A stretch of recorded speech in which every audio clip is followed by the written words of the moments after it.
We're in John chapter 9, and it's coming down out there, snowing. Not hard for a child to pay attention to a preacher when the snow's coming down. Man, kids right now thinking, I wonder if the snow will stick. I wonder if they'll cancel school. And 2022, COVID, snow, hallelujah. Hallelujah. John chapter 9. John chapter 9. What a good lyric, right? Even when I don't see it, even when I don't feel it, the Lord is working. I'm feeling it this morning, but I wasn't a couple weeks ago, I'll tell you that. And the Lord was still working. Praise the Lord for that. I know that many of you have been affected. My grandma's in the hospital with COVID. My grandpa's at home with COVID. My aunt who lives next door has got COVID, so they got it up there. And pray for my family members there. And no, I didn't bring it to them. I didn't go see them. They got it without my help. But man, all over the states. But getting it over with, and I'm sure by March it'll be canceled. So I'll find something else. But John chapter 9. Appreciate Pastor Jared continuing the series through John. And what a great chapter. Chapters you got to go through in chapters 7 and 8. Last week, the 10 different characteristics of a demonized believer. And we definitely see some fruits of that continuing here in John chapter 9. But John is blunt and to the point. When you see Paul write and see his personality, I feel like he has an understanding of how a Pharisee thinks. And so there's a little bit of sympathy, although he doesn't pull too many punches. But I feel in John's writings, especially if you read 1 John, which I'll be teaching on next week at 10 o'clock, he doesn't pull a lot of punches. He's direct, and here he is just exposing the Pharisees. He's exposing Satan's lies around the identity of Jesus, and we'll see that even more in this chapter. Have you ever been disappointed when you found out that the people who love you conditionally? Finding out that those who are to love you unconditionally actually have limits. If your victory were, for example, to bring them unwanted attention or to put pressure on them, how would they respond? Or maybe you've actually experienced it and you've seen them respond and it wasn't very well. Didn't respond very well. We see that with a man's parents in this passage. Have you ever done something that you thought was great, only to find out that people around you didn't think it was so great?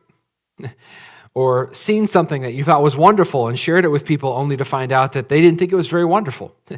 And they had questions that you didn't anticipate them asking. John 9 kind of points to that. The spirit of religion is a phrase we use to describe Phariseeism. And the mentality of many of the temple leaders and of the Pharisees and Sadducees is seen throughout the book.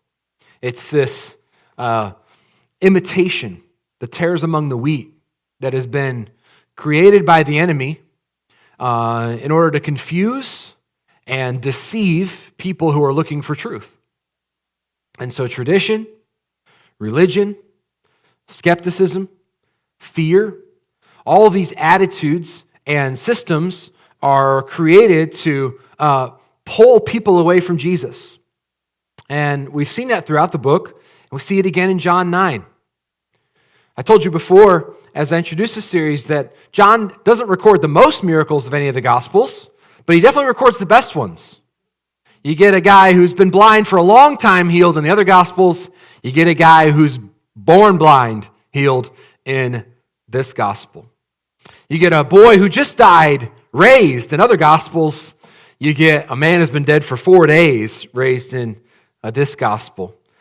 You get the feeding of the 5,000. You just get some awesome miracles in this passage, in this Gospel. And so John is saying, hey, God lived among us in the flesh. He tabernacled with us, is what he says in chapter 1. He became flesh and tabernacled or dwelled among us. And he was the light. In him was no darkness. In him was no sin. The light shined in the darkness, and the darkness didn't understand it. So right away, John starts the book off by talking about spiritual blindness. That's what darkness is, okay? Everybody close your eyes, okay? It's dark, all right? Now, I know we have bright lights. I closed my eyes, and these spots were still shining on me, and I could feel it, but it's dark, right? When you close your eyes, it's dark. Spiritual darkness. I can't see. I can't see what God is doing. I can't see who God is. That's spiritual darkness. And so he starts off with spiritual blindness. So he starts off with this explanation that Jesus came to deal with blindness. Blindness was a big problem at the time. You think about all the advances we have with eyesight, the care for eyes that we have, and then the supplements for the different struggles that people have with their eyesight. Back then, they had none of those. So blindness was a very common issue. And it was very common for people to get their eyes scratched or damaged, and there'd be no help. And nearsightedness or farsightedness, there was no cure, no supplements, no help, no glasses, no contacts.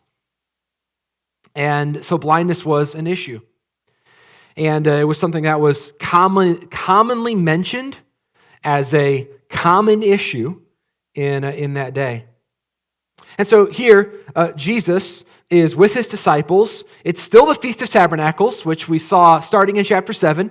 So it's around this holiday, and Pastor Jared explained that last week a little bit more. And so it's during the Feast of Tabernacles. You have a lot of people in town for this Jewish feast. And here's this man who's begging and who is blind and has never seen anything. And the disciples ask, well, let's read it. We'll just read the first few verses. I don't want to read the whole chapter. It's 41 verses, but we'll read John chapter 9, verses 1 through 7. I'll read it. You follow along.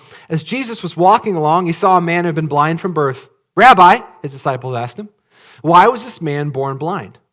Was it because of his own sins or his parents' sins? Oh, by the way, here's an attitude of Phariseeism. What's the attitude of Phariseeism? Whenever something bad happens to a person, you try to figure out why they deserved it, right? We don't grieve with those who grieve. We judge those who grieve, and we judge those who rejoice, right? That's an attitude of Phariseeism. If someone's having something good, we judge them, right? You get a new pickup truck, you're like, oh, what did he do to deserve that? And if they have a car accident, what did he do to deserve that? And so it's there's judgment on both sides. Right? So we don't weep with those who weep and rejoice with those who rejoice. We judge both. And that's the attitude of religion. And that you'll see that as it continues, right? When the man is born blind, there's no celebration. There's simply, how dare you? Well, who gave you the right? Who gave him the right to do that to you?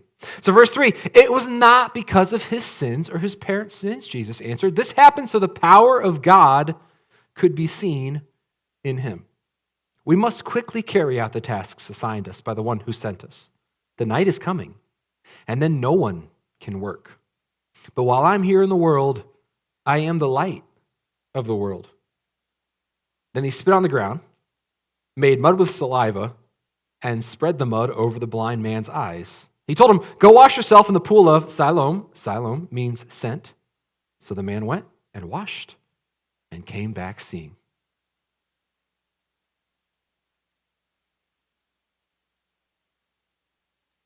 That seems to be a good response, right? Right. It is sad that we just read a miracle and everyone's like, yeah. Right? I mean, I know we don't have a big crowd today because of COVID and travel and snow, but there was very little response to the fact that this guy born blind is seeing, right? Everyone was just kind of like, everybody looks up. Now, what are you going to say, Ken? Hold on!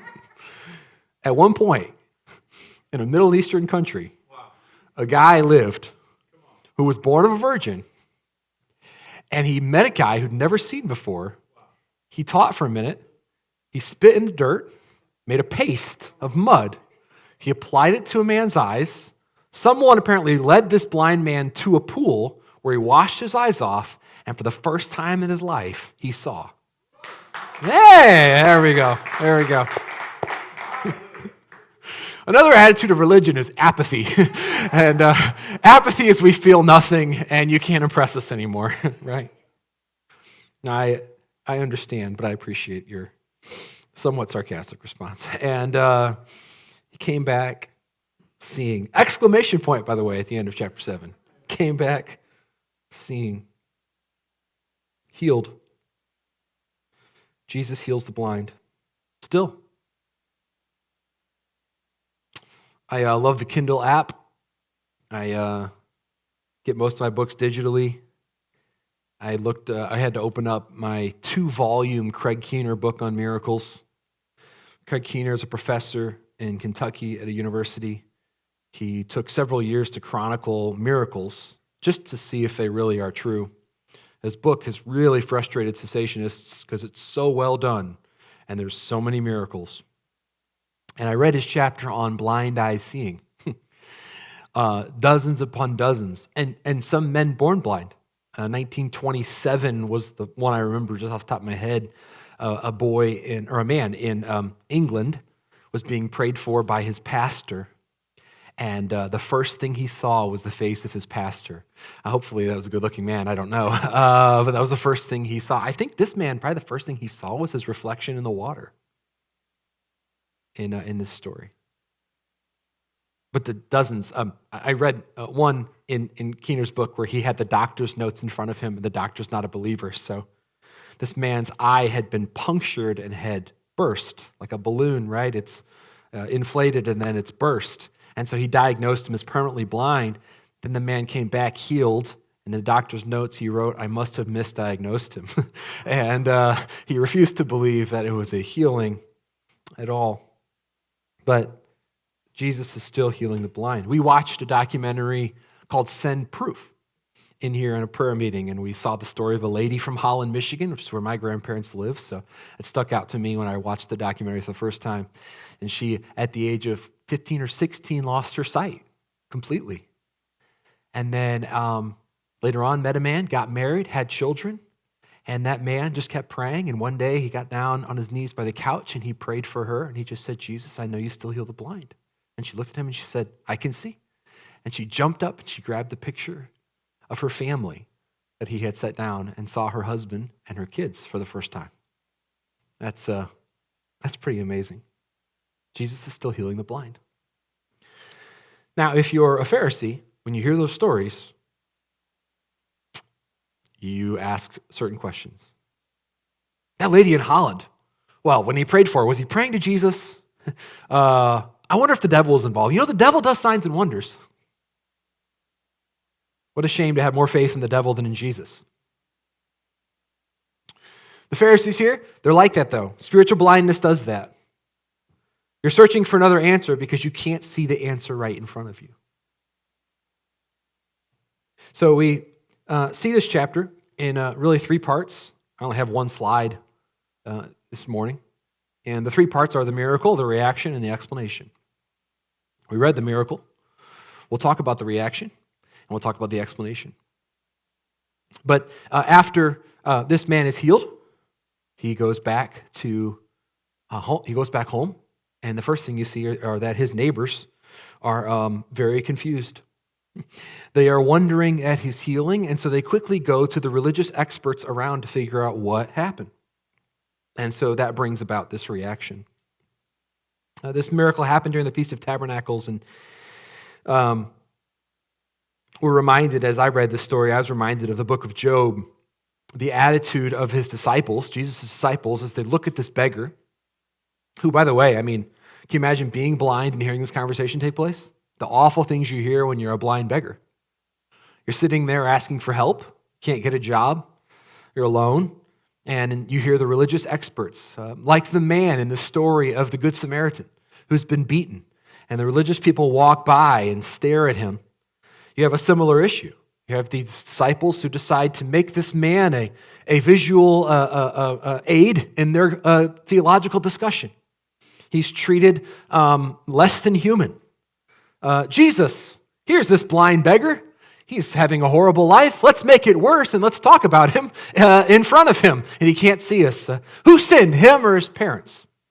And so in his suffering, he's slandered. In his suffering, he's criticized. The heart of Jesus, the compassion of Jesus shines in this story. Jesus does not see this man as needs for a theological discussion, but he sees this man as an opportunity to display the compassion of the Lord and the love that Father God has for humanity. And so he says, this is not an issue about sin, but instead, I'm going to take this opportunity to show you the glory of God. It's interesting that Jesus talks about this window.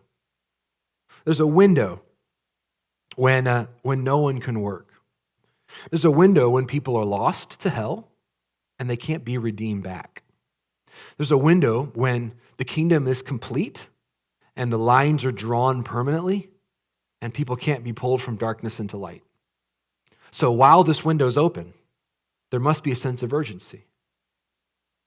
And while this window is open, I'm not just going to tell this blind man that I'm going to die for him. I'm going to demonstrate my love for him, and he'll have an opportunity to receive it.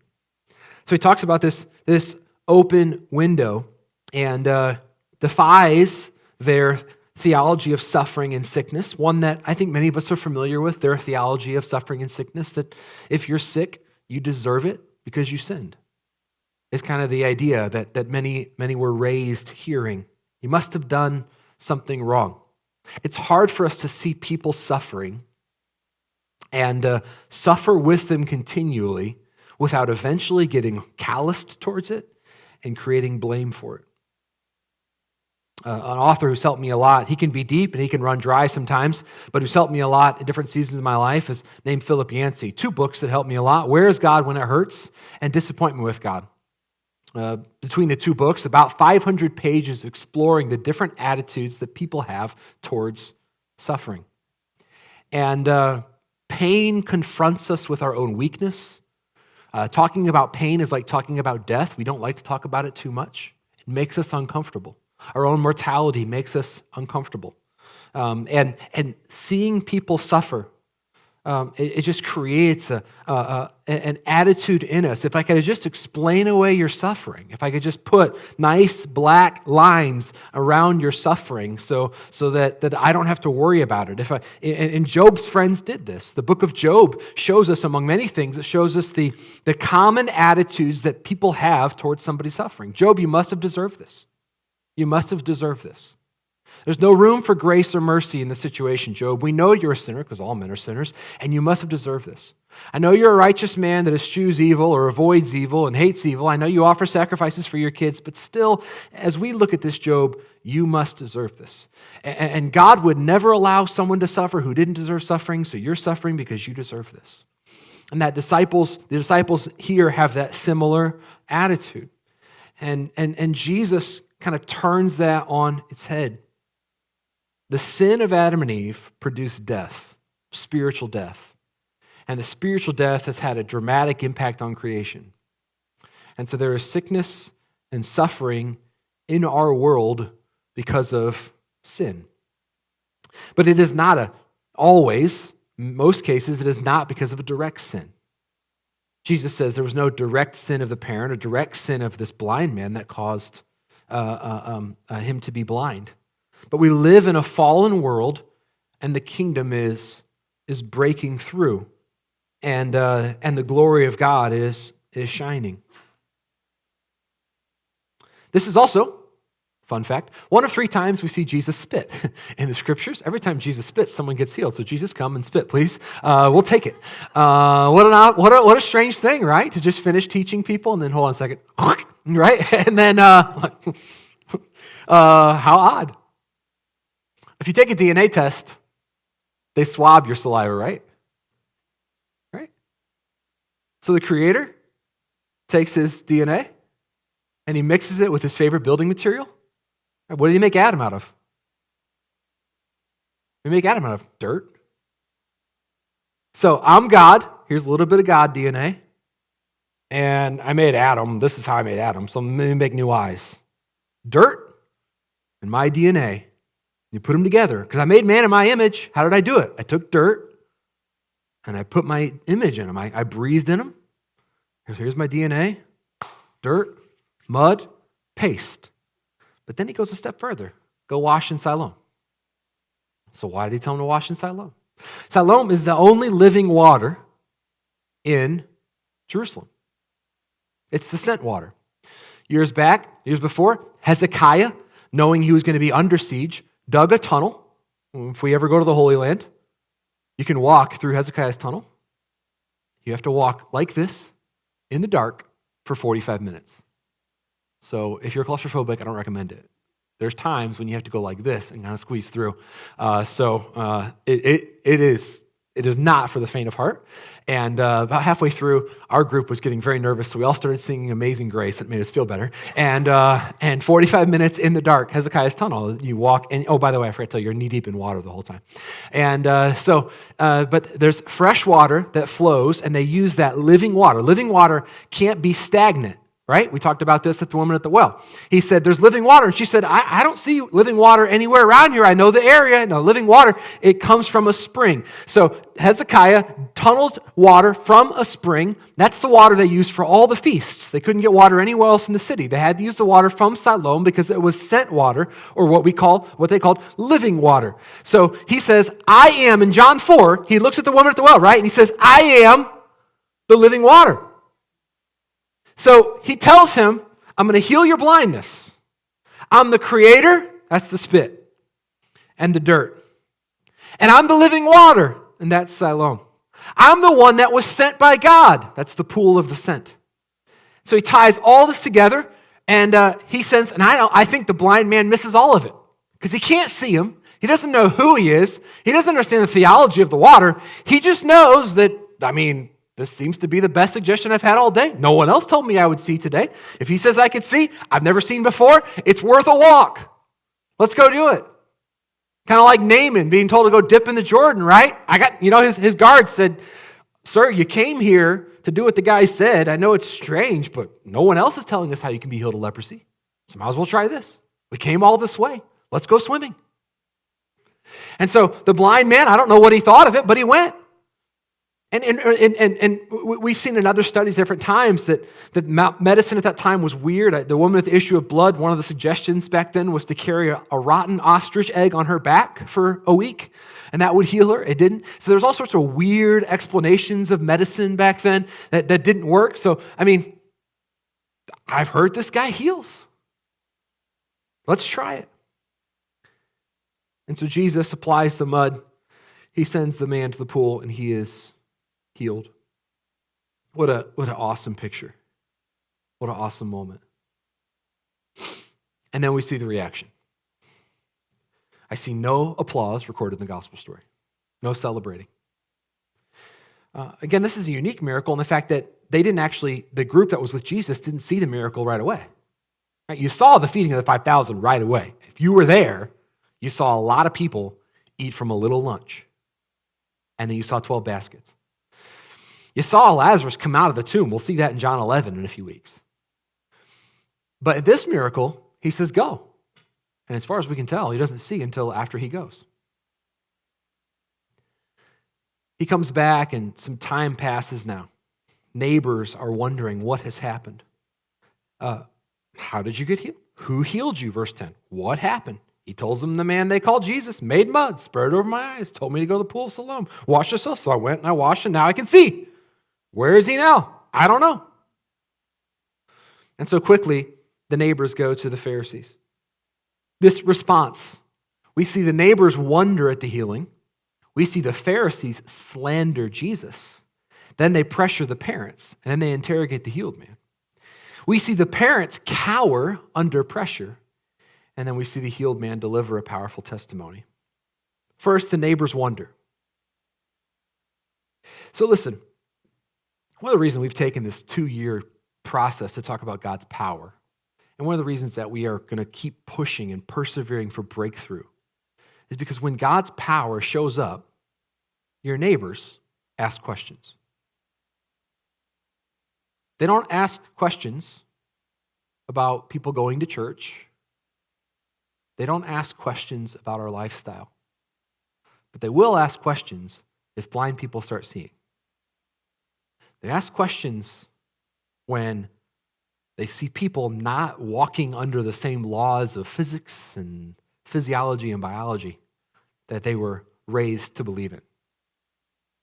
And so now we've got this, in the gospel here, we have this man who journeys across the water by walking on it, who instantaneously takes ships from the middle of the water to the other side of the shore, who takes a little lunch and feeds multitudes, and now he makes the blind see. We've got questions. We've got questions. We're pursuing breakthrough as a church because we want to be the witness that Jesus wants us to be. To deny God's power is to deny the very source of harvest, of growth that God built for the church. Pentecost came because people came and asked questions at the signs of God's power. That's Acts 2. Acts 3. Thousands gather because the lame beggar is walking. We have questions. We have questions. So we're pursuing breakthrough right now. And as we battle COVID, as we battle just the weariness that January has brought many of us, that's okay. We continue pursuing and we will persevere because when God's power comes, people are going to have questions. We've already seen that with our church friends. Our brothers and sisters that are in the church have asked questions. How was your friend healed of cancer? How has that pastor changed? You're different. Ken, your worship leader's different. Your guitarist is different. Your wife is different. People are different. I've got questions, right? When God's power comes, people have questions. I hate to go out and try to convince people that they need something, but when they see the difference, they come in asking.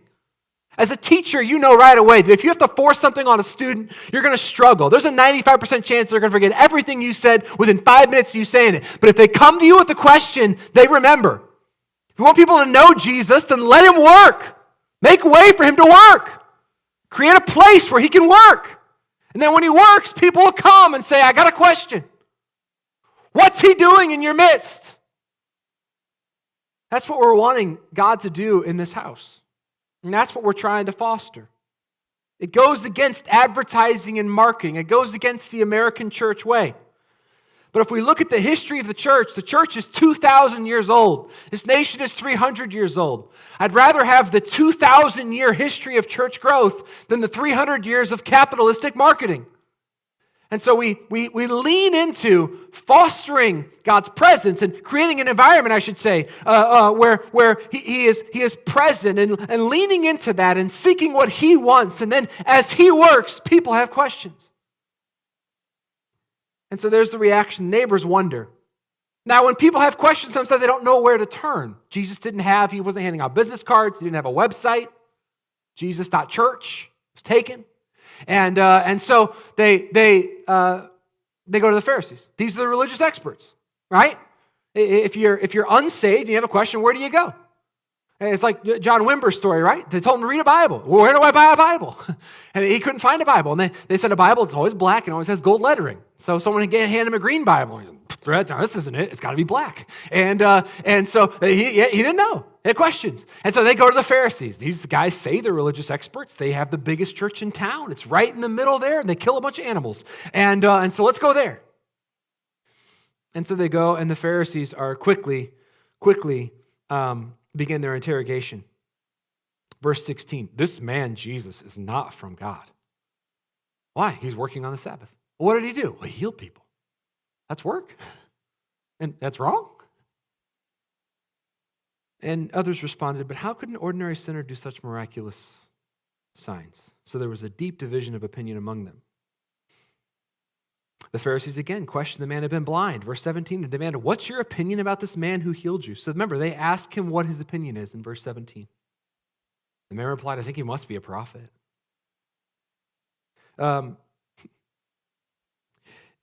Verse 24, they call him in a second time. And they said, God should get the glory for this because we know this Jesus is a sinner. And the healed man said, I don't know whether he's a sinner or not, but I know this. I was blind. and now I can see." "But what did he do?" they asked. "How did he heal you?" "Look," the man exclaimed, verse 27, "I told you once, didn't you listen? Why do you want to hear it again? Do you want to become his disciples too?" Then they cursed him and said, "You are his disciple, but we are disciples of Moses." Verse 30, "That's very strange," the man replied. "He healed my eyes, and yet you don't know where he comes from." We know that God doesn't listen to sinners, but he is ready to hear those who worship him and do his will. Ever since the world began, no one has been able to open the eyes of someone born blind. If this man were not from God, he could not have done it. "You were born a total sinner," they answered. "Are you trying to teach us?" And they threw him out of the synagogue. So they asked him his opinion, and then they kicked him out when he gave it. Boy, I love that spirit of religion. "What do you think?" "Well, let me tell you what God's done in my life." "You wouldn't know God." "I know God. You don't know God." "Well, you asked me what I thought, and I told you what God's done." That's not what he does. You're out of here."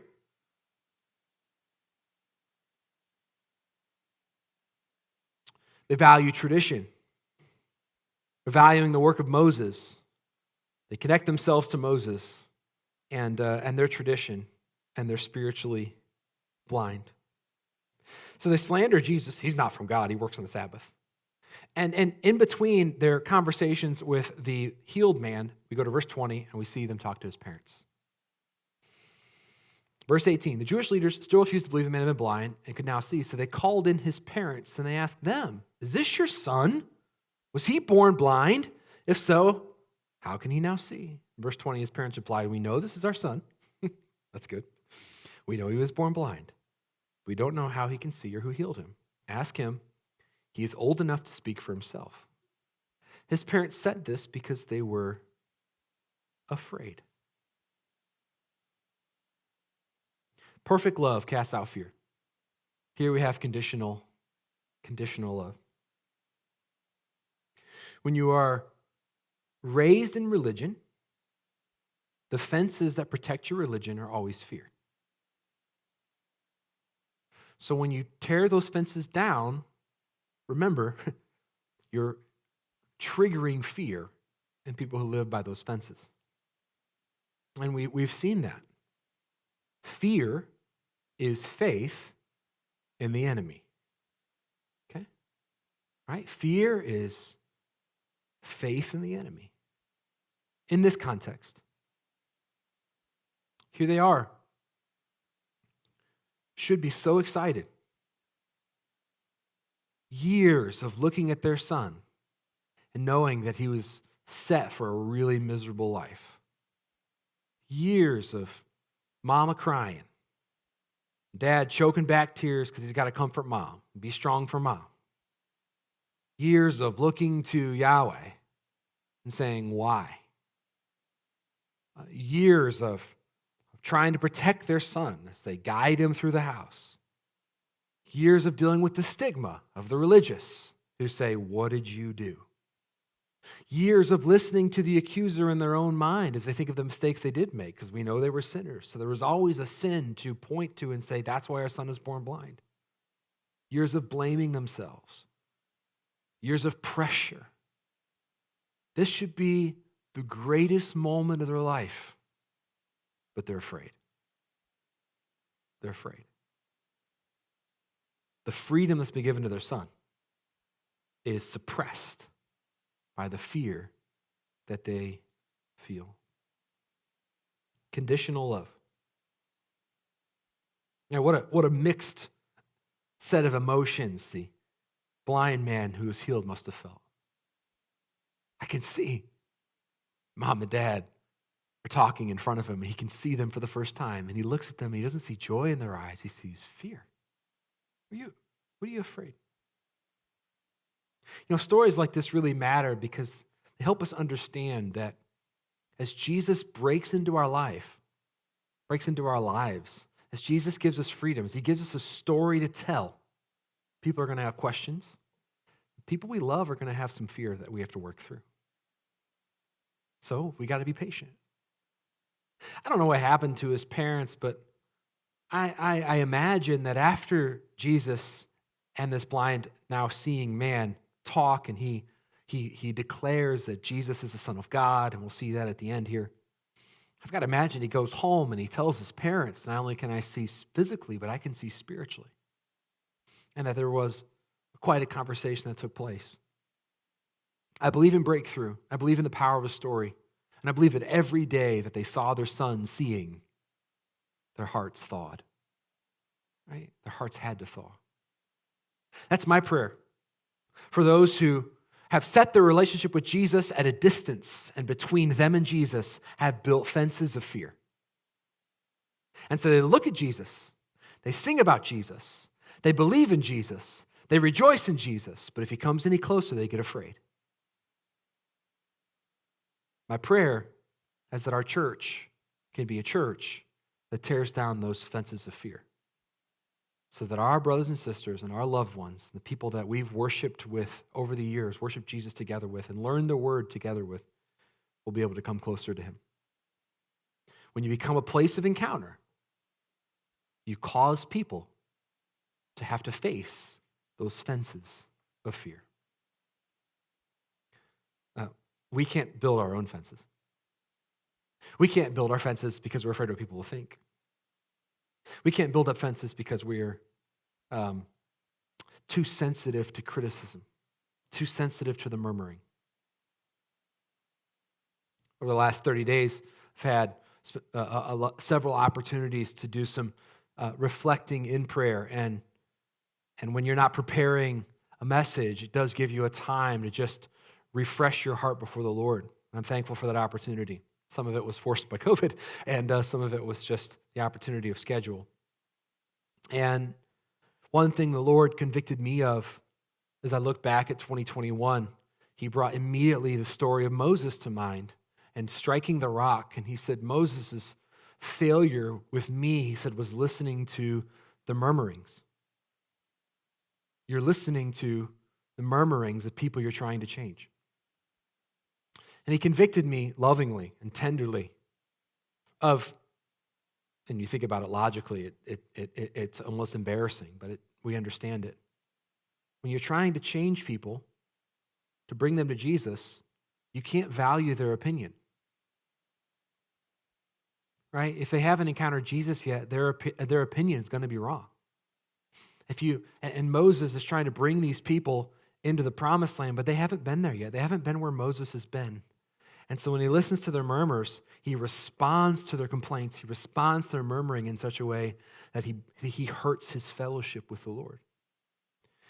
And so if we build fences because the murmurings and criticisms hurt us, then we do the same thing that these parents do in building a fence of fear. We can't be listening to those voices, because if we do, it'll keep us from listening to what Jesus is wanting to tell us.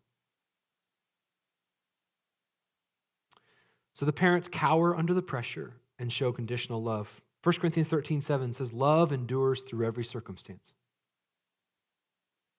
Our love for Christ and our love for his church must endure every circumstance. They must endure difficult times. They must endure slow times. They must endure critical times. They must endure times of high pressure. They must endure setbacks. It must endure every circumstance. Christ can refill that love. It's a source of infinite and eternal love. It's living love, like the living water of the pool of Siloam. It comes from a spring that will never run dry. If we plug in to that love, we can endure through every circumstance. But when we are cut off from that source, our love grows stagnant and circumstances cause us to be unloving. How can a parent turn away from a child when they're cut off from the enduring and living love that Jesus gives? The love they had grows cold. Right? Return to your first love, Ephesus. Why? Because your heart for me, your love for me has grown cold. How can love grow cold? When it's cut off from its source, when it's dammed by a wall of fear, when it's dammed by a wall of disappointment, when it's dammed by a wall of pressure, then our love, in a reservoir of love, grows stagnant and cold.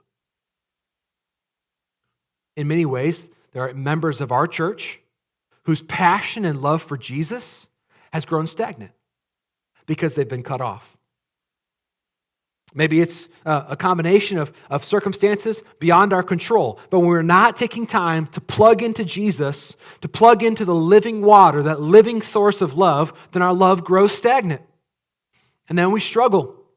And our passion for God wanes. And the flame of passion shrinks. And so now we have these coals that have to be stirred up so the flame can burn. Now we have this stagnant love that needs to be broken out so that that love can flow again. That is why we worship. That is why we pursue Jesus. And that is why we take time to fast or pray in the Spirit. That's why we use these spiritual disciplines, because they break through those dams that the enemy wants to build. He wants to cut our love off. But like Hezekiah, we can tunnel through to the spring of love and nothing can get to it. Nothing can threaten it. Nothing can separate us from God's love. The Holy Spirit is our connection that allows us to keep our love for Christ fresh and our passion for Christ hot. And if your love has grown stagnant and your passion has grown cold, then this morning I invite you to go back to Christ, to plug back into Christ, to stir up the gift that was given you through the laying on of hands, and to rejoice in a God who is not disappointed in you, who has not turned from you, who is not judging you, who is not condemning you, but who is calling you to refresh that love and to renew that passion. What a wonderful Savior Jesus is. And so he calls this healed man at the end of chapter 9.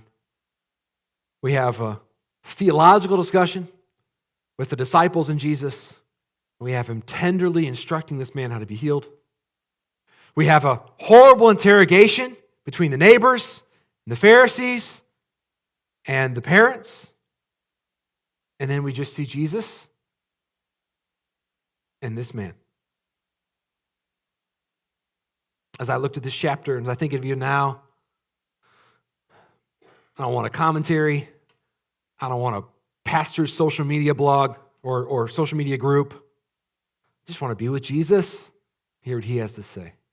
I love the letters in Revelation 2 and 3 to the 7 churches. It's just a reminder that Jesus knows what's going on in our church. He sees it. He's got things he loves about it, and he will tenderly tell us what we need to correct. And here, Jesus pulls aside this blind man, and it's just him and Jesus. And listen, if you're struggling because you've heard the murmuring, and you've heard the theology of the Pharisee, and you've seen conditional love from your parents, and you're kind of questioning now what's happened to you, you need to get alone with Jesus. Don't go back and ask someone their opinion. You don't need to. Go back and ask another religious leader his opinion. What do you think about what happened to me? Was I baptized in the Spirit?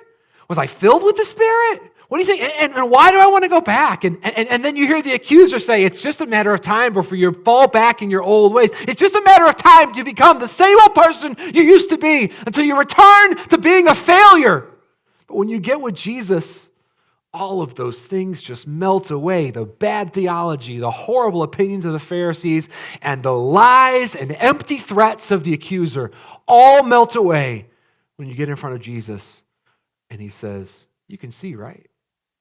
Well, yeah, I think you're going to be okay. Hey, do you want to see more? Well, I mean, I've only had this for a week, so I'm really overwhelmed already. What do you have in mind?